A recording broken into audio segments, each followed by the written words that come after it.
Hello, hello, hello, and welcome back to another episode of the Believe in Lions podcast.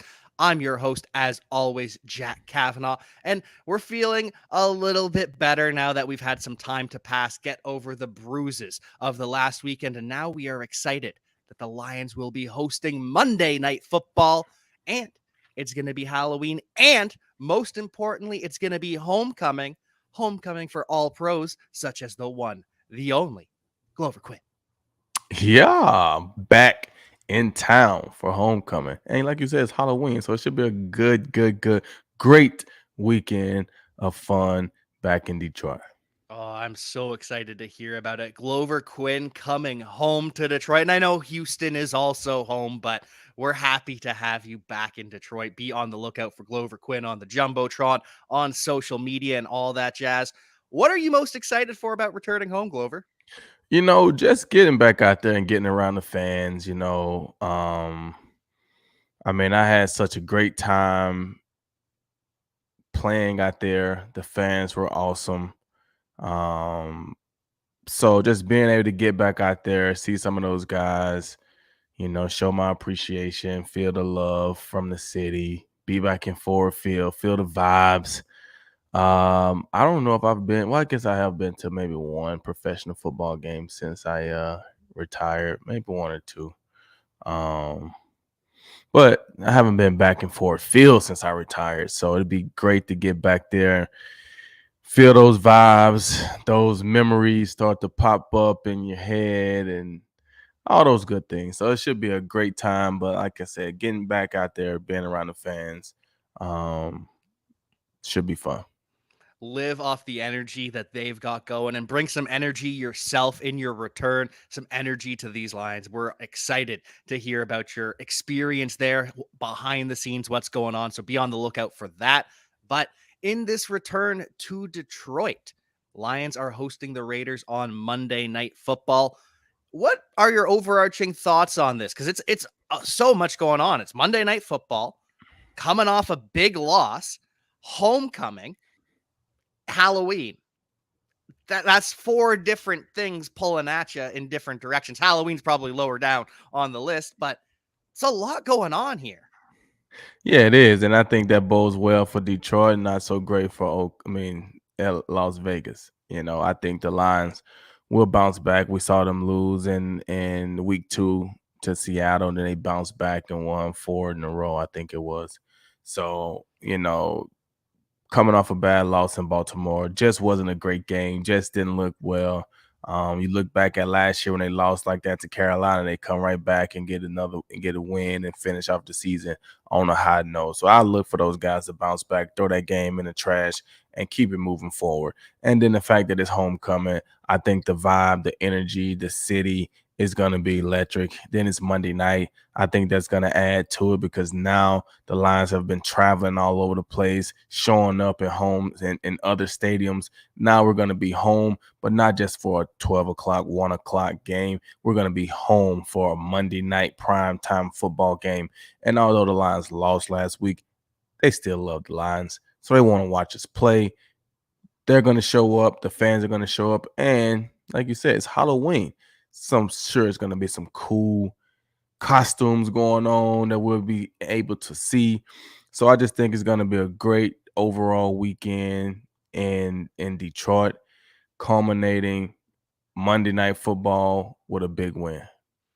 And Raiders fans kind of treat every game like Halloween, anyways, with the face paint and the skeletons and the spikes and everything that they do. But Raiders just coming off a big loss to the Chicago Bears in one where the Bears described it as they were jet lagged. They were not the team that we thought they were going to be. We watched a team on film and just didn't see that. So they're on another road game, which just adds to the fire for the Lions. I think this is going to be a big game for Detroit, especially because even with the loss to Baltimore, we rose in the standings. We're now second in the NFC. We passed the 49ers because the 49ers lost to the Vikings. Yeah. And the thing is, it's very difficult, in my opinion. And I could be completely wrong because I've never been in that market like that, never played in that situation like that. But I think it has to be very, very, very, very difficult to be a focused Las Vegas Raider player when your team isn't really that good. It's way too much going on in the city. It's way it's so many distractions and things. You want to talk about jet lag? Yeah. What time do they go to bed the night before? It's just so. I think when your team is good, it's probably easier to kind of stay a little focused because when you guys are not very good, I think it's very difficult. And they got some really good players, you know. I don't know what's going on with Jimmy G. He's been out a little bit, and Josh Jacob had his contract situation where he's been back, hasn't, really had the same of impact as he's been having. Um, but man, that got to be tough, And so for them to lose to Chicago and for Chicago to be saying like, man, these guys just wasn't the same guys. I mean, I think that could be valid reasoning to that. So we're just hopefully they are that same team that showed up in Chicago will show up in Detroit on Monday night, and we could do the same thing. And so, how do you get ready for this game? Because Dan Campbell, after the game on Monday, says he takes full responsibility for the loss. Because if that many players didn't know what they were doing and that many players misexecuted, well, then it's not just one guy or it's not just, something behind the scenes. It's obviously the head coach. Do you agree with that statement? And how do you fix that? Well, I think the only thing the head coach can really do is probably feel the vibe of the team throughout the week, right? If you're making that many mistakes in the game on Sunday, then you're making mistakes throughout the week in practice. So for a head coach, you probably can feel the vibe, you can feel the focus, you can feel that throughout the week that we just really wasn't sharp throughout the week. We kind of get to that point to where you assume that we'll be good on game day, right? But you can't just overlook the process. I tell my kids all the time, people don't get tired of winning. People get tired of losing, right? People don't get tired of winning. People get tired of doing what it takes to win. That's what they get tired of doing. The mundane routine, week in, week out, studying, sleeping, treatment. Like you get tired of doing those things. People don't retire from football because they get tired of playing the games. No, the games are fun. They get tired of the Monday to Sunday, the Saturday. They get tired of the off-season training and this and that. Like that's what you get tired of. Playing, if you could just show up and play on Sundays, that's what you would do, right? So I think the Lions kind of got in a little lull and feeling themselves a little bit. And I'm a proponent of what, those things are going to happen. I would rather them happen now. I'd rather them happen now. So you get those wake up calls, and you might say, well, I don't think they should have to need wake up calls. They're human. That's a part of it. You need wake up calls every now and then because we all get to feeling ourselves every now and then. Even if you are a content creator on social media, you start making one video and it goes 1 million views. You make another video and it goes 1 million views. You start to feel like, man, everything I put out is going to make 1 million views. Like it don't matter what I do, I'm popping. And then you put something out and it flops. That happens. Why? Because you stop focusing on what was getting the views and start feeling like you were bigger than what it really was. So that happens. It's the same thing in football. You see it in basketball. You see it in every phase of sports and almost life. So glad it happened for the Lions early. They can regroup, go on another streak, win 6 or 7 in a row, and let it happen again so they can regroup before they go into the playoffs. And that's exactly how Nate Burleson put it too, saying, I'd rather taste blood now. I'd rather be punched in the mouth now than tasting my own blood in January and getting knocked out of the playoffs. So it is what it is. And I don't think it's going to be a let up against the Raiders, a Raiders team that's in transition. I don't know how to describe the Raiders because they had things rolling with John Gruden. He gets let go. And then they kind of load up like, hey, we're still here. We were this close to begin with. And now we're going to bring in Josh McDaniels and we're going to get over the hump. And this is what's going to make us a playoff team every single year. And then they don't make the playoffs last year. They get rid of their quarterback, and now Jimmy G has missed at least 2 games. He's probably going to miss a third as well. I mean, when are we going to realize, and one of these teams, these owners, going to realize that Josh McDaniels is not a good head coach? Like, when are we going to like? When is that going to happen? I mean, he's had opportunity after opportunity. He leaves one job, goes to another. Like, he always has a job. When are they gonna realize he's not a good head coach? He's not a good head coach. That's like, and I'm not saying that this guy's not gonna be a great head coach, but they were asking me, I was doing a show, what Las Vegas radio, sports radio, something like that. And they was asking me about Ben Johnson. And I was like, you know what, man? I don't know Ben Johnson that well to say he's gonna be a great head coach. Just because you're a great coordinator doesn't mean you're going to be a great head coach. And we always want to say, take the next greatest coordinator and make them the head coach. That's not always the case. And we keep giving Josh McDaniels these jobs. Why? Like, what has he done to show that he deserves a head coaching job? I think Raiders fans are asking the exact same question. I don't think they have an answer either. Do they think, well, we got Garoppolo, or we want Garoppolo? I can't remember the order in which it all happened. But was that the thing? Well, he was the quarterback in New England. They worked together. They got a relationship, yada, yada, yada. So, like I said, I can't remember the order in which it happened. Did they get Garoppolo first, and then they needed a head coach, and they got McDaniels, or did they feel like, well, if we got McDaniels, they give us a better chance to get Garoppolo? I can't remember how it all played out, but those two are linked from their New England days, and it's just not working. I think it was they had the year with McDaniels and Carr last year, and I think the long-term plan was, hey, Brady's a free agent next year. Tom Brady could come play for the Raiders. And then when Brady retires, the Raiders are left in shambles because they'd already gotten rid of Carr. And if that's your long-term plan is, hey, let's hire this coach so maybe we can get this guy. I mean, we just saw it with the Broncos trying to get Aaron Rodgers and Nathaniel Hackett. It's a bad idea. It doesn't work. Yeah, it doesn't work. And then the Jets go and get Nathaniel Hackett just to get Aaron Rodgers, and it still doesn't work, guys. It doesn't work. It doesn't work. So, like I said, I mean, I get it. I get it. Those things have something to do with it. But at the end of the day, this is just my personal opinion. Aaron Rodgers is great. He's going to be great with or without Nathaniel Hackett. So if you feel like you got to get Nathaniel Hackett just to get Aaron Rodgers, it's probably not a great situation. So if Jimmy G is the guy, he should have just been the guy.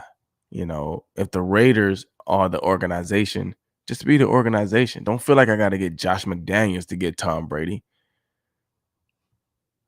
Don't feel like I got to do that, because Tom probably knows. Josh is not a great head coach. I don't know if I want to be on a team with Josh as the head coach. I've had to work with him as a coordinator. I don't want him to be my head coach. So, I'm not going to join you guys. You know what? Matter of fact, I'm just going to be on the ownership. So now that I can freaking tell McDaniels what to do. And it all comes full circle for Tom Brady, Josh McDaniels, and the Raiders. It's going to be interesting to see if he keeps his job after this season. I think the next couple of games are going to decide whether or not that's the case, but they're still pretending like they're a playoff team. Davante Adams isn't happy because he's not getting the ball enough. And I get that, though, because the way he phrases it is, hey, we need our offense to be better if we want to make the playoffs. Our offense can't be better if we're not throwing our best players the ball.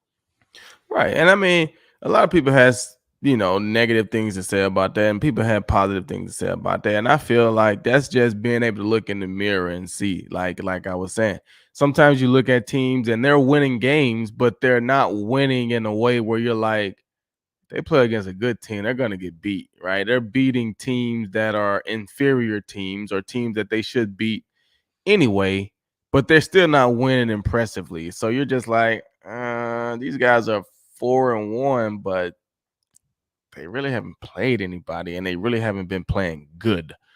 So when they Yeah. play against the better teams, it's not going to be pretty. I think that's what Devontae is saying right now. We're winning games, but who are we beating? And if we're going to contend against the Kansas City Chiefs, the Los Angeles Chargers, the guys in our own division, we're going to have to be better offensively. And for us to be better offensively, excuse me, people, they need to throw me the ball. Right? Like I say, people might have something to say about that just because it seems like he's not happy, even though they're winning. But he knows in order for us to get to where we want to go, we have to be better. And in order for us to be better, they need to get me the ball. So I'm not happy just that we're winning. I want us to win against good teams. I want us to be this and this and that. And in order for us to do that, they need to get me the ball. And that's That's true. Exactly. And that's the difference between a player like Devontae Adams or someone that is a legit difference maker versus someone who's just unhappy because they want a bigger role. It's like, no, I see the trouble up ahead. We can't compete with the Detroit Lions if I'm getting 5 targets a game. It's not going to happen. Well, I just hope they get that on track next week. I hope they don't come out not this week. I hope they don't come out this week and try to feed him 15 times. I remember we played Aaron Rodgers and Devontae Adams in Green Bay. This would have been probably 2016 season. 15 or 16. Might have been 15. Might have been a year that we started out 1-5. 1-6. That'd have been 15. And we went up there and we beat those guys. That's the Calvin Johnson onside kick, Cresden Butler pass breakup at the end of the game. I think that was 2015. They threw at Nevin Lawson, who was our right corner. We had him matched up on Devontae Adams. We had Slay was locked up on, I can't remember if it was James Jones or Jordy Nelson. I think Jordy might have been gone by that time. I think it was James Jones. But either way, Slay was locked up on the other guy, and we had Nevin on Devontae Adams. And we had some safety help and this and that. And they threw at Nevin probably 20 times. I kid you not. And freaking Nevin locked up. So I would hope that they don't come out and try to throw at us another 20 times with Devontae Adams, because obviously Devontae is a different receiver now than he was. This was probably when Devontae might have been in like year 2 or 3 or something like that. He was good then, but he's obviously all pro bowl, big time Devontae Adams now. So let's not hope that they target him 15 times. Could be a long day. I don't know if Jerry Jacobs is back. Although I do think body style, I think Devontae is a good matchup for Cam Sutton. If they try to match, I think you would need to put Cam Sutton on Devontae. That's not a good matchup for Will Harris. And that was kind of what I was wondering is, do you put Cam Sutton on Devontae Adams, or do you try putting Will Harris and a safety on him and bracket him? What do you do there? Well, the thing about it is, I think, and this is just me, Devontae Adams beats you underneath with route running. So just because you got a safety over the top, yeah, he's protecting you deep, but underneath you can't keep up with his route running and his quickness and his speed. So yeah, you got a safety over the top protecting you from the deep pass, but he's catching 15-yard corner routes. He's catching 18-yard dig routes. You know what I'm saying? And now we're committing 2 guys to him, but he's still catching the ball. Right? Now, if we truly double team, now we're really leaving other guys out to dry. And if it comes to that, it may have to come to that. But I think they will probably start with a Cam Sutton, someone who could possibly keep up with him underneath, knowing that they got some help over the top. That would be my guess. I don't know for sure how they're going to do it. Yeah, because if you do truly double team him, that leaves Jacoby Myers open on the other side, and he's pretty good at getting open as well. It seems as though he was good in New England. Seems as though he's taken his game to another level, learning from Devonte Adams some of those releases. So I think that is the strategy. I hope that's the strategy, but we'll see what they end up employing. Hunter Renfrow completely phased out of the offense, so no need to worry about him. I think he's wide receiver 4 or 5. Could be traded, which makes me wonder, could any of these Raiders be traded to the Lions? I know the Raiders have said that they're not selling, but after a loss to the Lions, Devonte Adams unhappy, Max Crosby potentially unhappy. Could that be a case of, hey, just stay in Detroit? I mean, you would hope that you could land one of those guys. I don't think they're gonna trade one of those guys. I don't think we need Hunter Renfrow. No. Devontae Adams would be a definite if he was tradable, but I don't think that's gonna happen. Obviously, Max Crosby would be one of those guys as well. I don't think it's gonna happen for Detroit.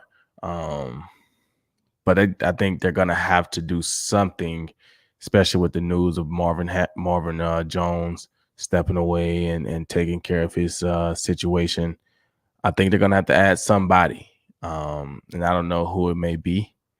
I don't know what's going on in Tennessee. I think DeAndre Hopkins would be a Marvin Jones. I wouldn't say 2.0, but I think he'll bring you more than what Marvin was giving you this year. But I don't know if they can get him out of Tennessee. I don't think they can get Devontae Adams. I don't think so either, but I can dream, right? I can hope until Tuesday. Anything is possible, though. Anything is freaking possible.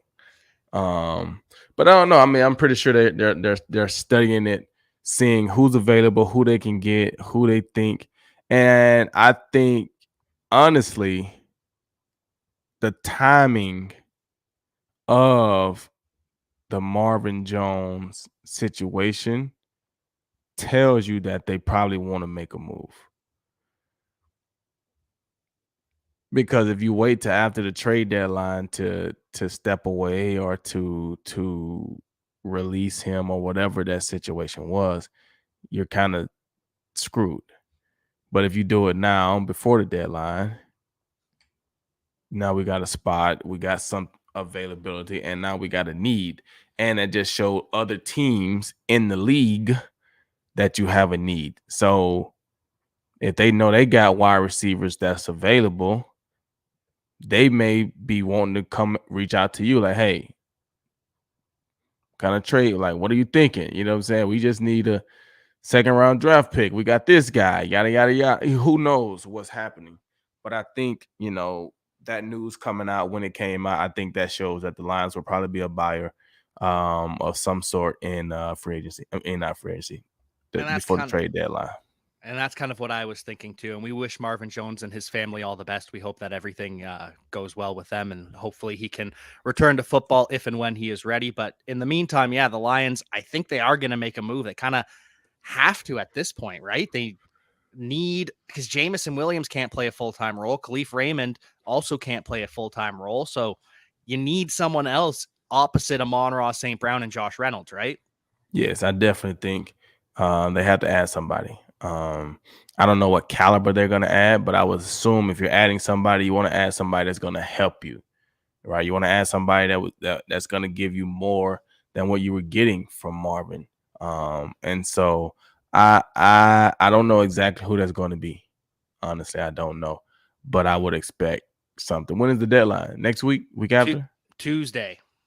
Yeah. Tuesday, 4 p.m. Yeah.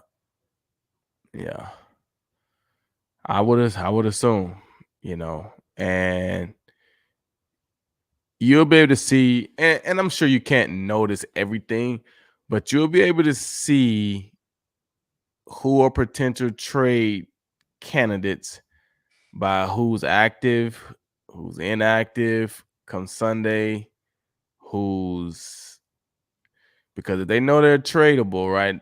They're not trying to get them injured. They're not trying, and they're trying to make a statement, right? Hey, man, this guy was inactive for this team. He's not even playing. He's a healthy inactive. Like, I think they want to trade him. Let's see, right? So that kind of helps the Lions because you got the Monday game, so you can sit back and really see what's all going on Sunday. And I'm sure these guys already know. Um, but yeah, I would look for a move to be made early Tuesday morning. And unfortunately, tonight the Buccaneers play, and I have zero hopes that Mike Evans is going to be inactive, hoping for a trade. The Bucs are still in the thick of this playoff hunt. So I don't know who we're going to get, but when it does happen, I'm going to be excited about it. We're going to be able to break it down. It's just, I don't know who's available, and I just don't know. I'm excited to see how things play out against the Raiders, though, without Marvin Jones and how they reshape this offense in the short term, which gives you a glimpse into, okay, if anything goes wrong down the line, this is what we can do to make up for it against a Raiders defense that is inconsistent. They've got Max Crosby, and he is just ferocious as all can be off the edge. But outside of that, there's a lot of ups and downs with a young defense. Yeah, and Max has been playing great. He's been being Max, but it takes more than one guy. It takes more than one guy, and so I mean, it's NFL football. There's been times. I mean, I didn't think Baltimore would show up the way they showed up last week, and they showed up ready to go. So I'm not going to discredit these guys. I'm not going to say that they're not this. They could show up in Detroit and be world beaters. But they have had some struggles, and I would just hope those struggles continue on Monday night. And hope for a win for the Detroit Lions. Stay second in the NFC, or maybe move up to first, depending on how things shake out with the Eagles. If they get a loss, maybe we can pass them in the standings. It's still a great time to be a Detroit Lions fan. Second in the NFC, Glover. Yeah, I mean that's huge. That is huge. And I know. I think with the new playoff format, the number 2 team don't get to buy this anymore, right? You got to be the number 1. But still, you get home game after home game after home game. Like it's not bad being the number 2. Put it like that. It's not bad being the number 2. I've seen teams get that bye week and they don't come back the second week ready to go. So I would hope, with the Lions being, an inexperienced, playoff team, maybe they need that first game to go out and just play and get the jitters and all that stuff out, and then come back the second game for a little tougher opponent and get ready, hopefully for a third game, and see how it goes. So get the 2 spot is not a bad spot to be in. Yeah, get the team up to speed on the playoff atmosphere. I think really CJ if he returns, he's been in the playoffs, and so is Jared Goff. Outside of that, maybe Cam Sutton. I think Cam Sutton had a playoff appearance with the Steelers. I don't think it went particularly well for the Steelers because it never does in the playoffs, but I'm excited. We are building to something special. Even it's so nice that even after a loss to the Ravens where we get beat down so badly, we're able to rebound, and it's just, hey, we're 2 in the NFC. We're about to beat up the Raiders on Monday night. There's still stuff to get excited for. It's just a great time to be a Lions fan, man. Oh, it's an excellent time. It's an excellent time. Like I said, that's why I can't wait to get out there and feel the vibe, feel the energy of the city. I know they're excited. I can see it all over social media and the different people that I talk to from back in Detroit. So I know they're excited. I'm excited. It's going to be a great time. So I'm looking forward to getting out there, getting in that building, getting around the guys, and just feeling the city, the vibe, the excitement, all those things. Looking forward to it. Do you have a vibe on the final score right now? Lions Raiders, or wait till you get there and you'll know? Oh, I mean, like I said, if you're just going off of history with the Lions, they're going to put up 35 plus. So it'd be hard for me to pick them to not put up 35 plus. They've shown that. The Raiders, is Jimmy G going? We don't know yet. He's up in the air. Right. As far as I know, we haven't got an update yet. Who's the backup? It's either Brian Hoyer started last week and he didn't do well, but the reason he started is because the rookie Aiden O'Connell didn't do well when his first start. So yeah, if Jimmy G doesn't go.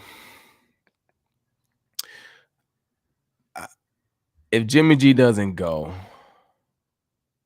that could be one of those things where you get a young quarterback, not Brian Hoyer. I think he's a little older guy, but the younger guy could try to force feed Davante Adams, right? Hey, you know what? I ain't do great last time. So if I ain't do great last time, at least I'm going to throw it to Davante this time. And if it don't work out well, then oh well, right? That could be a potential situation. Good or bad for the Lions, right? I think the Lions would definitely be able to outscore them. We got good tackles. We should be able to contain Max Crosby. So yeah, I'm gonna get the Lions. Ooh. I want to go 38. I like the 38 number. 38. Possibly.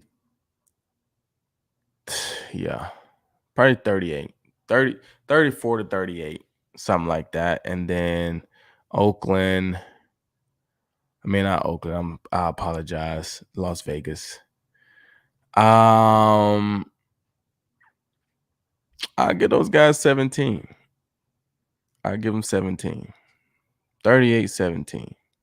Lions. And another W for the Detroit Lions heading into the bye at 6-2. I can dig it. Glover, any final thoughts about the NFL, your return to Ford Field, or anything else in general?